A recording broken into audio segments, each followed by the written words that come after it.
মৰমৰ ছাত্ৰ ছাত্ৰীসকল, আজি আকৌ তোমালোকৰ মাজলৈ মই আহিছোঁ। আজি তোমালোকলৈ আগবঢ়াব লৈছোঁ যোৱাকালি মই বুজাই যোৱা শিশুলীলাৰ 1 নম্বৰৰ প্ৰশ্ন উত্তৰকেইটা।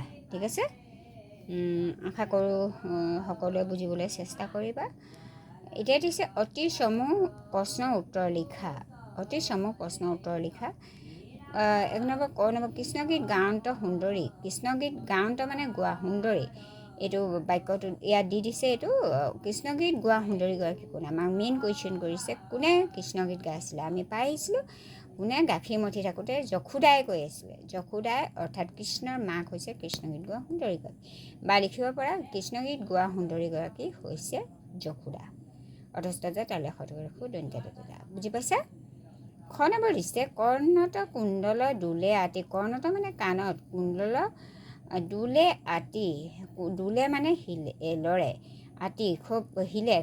কাৰ কৰ্ণৰ কুণ্ডলৰ কথা কৈছে? কাৰ কৈছে? যশোদাৰ। এইটো 2 নম্বৰ প্ৰশ্নৰ উত্তৰ হৈছে যশোদা। অথস্থ তালে দন্ত্যতা। কৰ্ণৰ কুণ্ডলৰ কথা কৈছে। গোটেই সম্পূৰ্ণ বাক্যটো যশোদা কৰ্ণৰ কুণ্ডলৰ কথা কৈছে। ইয়াতে আছে, দেখিলা? প্ৰশ্নতে থাকিব এই আধাখিনি, মন কৰিবা। কাম্পে কোপে অৰুণ অধৰ। কাম্পে মানে কপে, কোপে মানে খঙত, অৰুণ অধৰ। কাৰ অৰুণ অধৰ কথা কৈছে? উঠ। কাৰ উঠ কঁপিছিলে?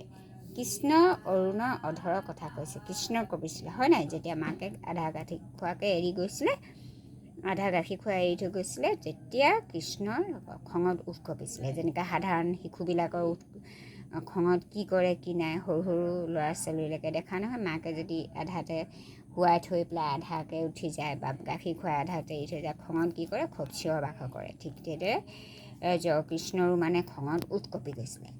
ঘ নম্বৰ মথনিত ধৰিয়া। ঘ নম্বৰ মথনিত ধৰিয়া নিষেধি। নিষেধি মানে বাধা দি। মথনিত ধৰিয়া গাখীৰ ঘুটিবলৈ ব্যৱহাৰ কৰা সঁজুলি, আৰু এই সঁজুলিটো ধৰি কোনে বাধা দিছিলে? কৃষ্ণই। সৰু ল'ৰা ছোৱালীবোৰে মাকক কাম কৰিবলৈ বাধা দিয়ে নাই? ঠিক সেইদৰে দিছে গাখীৰ ঘুটিবলৈ ব্যৱহাৰ কৰা। এতিয়া দিছে কুৱেশ্যনটো, মথনি শব্দৰ অৰ্থ কি? গাখীৰ ঘুটিবলৈ ব্যৱহাৰ কৰা এবিধ সঁজুলি। মথনি মানে হৈছে গাখীৰ ঘুটিবলৈ ব্যৱহাৰ কৰা এবিধ সঁজুলি।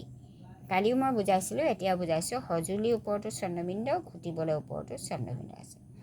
নজৰা আঙুলৰ 2 জৰি। ইয়াত কাৰ জৰি নাটনি হৈছে? নাটনি মানে কম, শ্বৰ্ট। ইয়াত কাৰ জৰি নাটনি হৈছে? কৃষ্ণক বান্ধিবলৈ কাৰ? যশোদাৰ। এইটো এটা যশোদাৰে একেই প্ৰশ্ন উত্তৰবিলাক চব যশোদাকে এটাত আহিছে চাবা, কৃষ্ণক এটাত আহিছে চাবা। এতিয়া যশোদাৰ। অথস্থ তালে দন্ত্যতা। নাটনি মানে কম, জৰি মানে ৰছী। ঠিক আছে, কিছুমান ল'ৰা ছোৱালী খুব উৎপাত কৰিলে এতিয়াও ৰছীয়ে বান্ধি থয়। বহুত ল'ৰা ছোৱালী আছে, হয় নহয়? সৰু সৰু ল'ৰা ছোৱালী। ৰুণজুণ কেৰুৰ কংকণ। ৰুণজুণ কেৰুৰ কংকণ। কেৰুৰৰ কংকণ মানে খাৰু।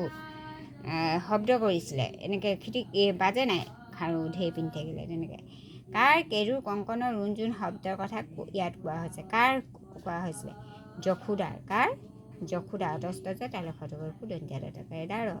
যশোদাৰ কেৰু কংকণৰ ৰুণজুণ শব্দৰ কথা ইয়াত কোৱা হৈছে। ইয়াতে আধা উত্তৰটো প্ৰশ্নটো উঠাই থয়। এইটো প্ৰশ্নটোতে উত্তৰ আছে। যশোদাৰ কেৰু কংকণৰ। কেইটাত যশোদা পালোঁ? 1 নম্বৰ যশোদা প্ৰথম ছত, আৰু ক নম্বৰত পালোঁ যশোদা। উত্তৰ খ নম্বৰ যশোদা, আৰু প্ৰথম 6 নম্বৰো যশোদা। ঠিক আছে, হ'ব, আজিলৈ আহিছোঁ। আৰু তোমালোকে এই প্ৰশ্ন উত্তৰকেইটা মুখস্থ কৰি ল'বা।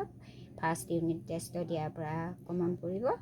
তোমালোকে ভালদৰে পঢ়িবা, আৰু খুব বেছি মই আগতে কৈছোঁ আমাৰ আখৰখিনি ভাল হ'ব লাগিব, হেণ্ডৰাইটিং, আৰু বানান খুব শুদ্ধ হ'ব লাগিব। স্পেলিংবিলাক শুদ্ধ, কেনেকৈ শুদ্ধ কৰিব পাৰা তাৰ চেষ্টা কৰিবা। এবাৰ পঢ়িবা, দুবাৰ লিখিবা, এবাৰ পঢ়িবা, দুবাৰ লিখিবা, চাবা কেনেকৈ তোমালোকৰ মনত সোমাই গৈছে। আৰু ঠিক আছে, ধন্যবাদ। আজি ভিডিঅ'টো তোমালোকে ভালদৰে চাবা। ঠিক আছে, হ'ব, থেংক ইউ। আজিলৈ আহিছোঁ।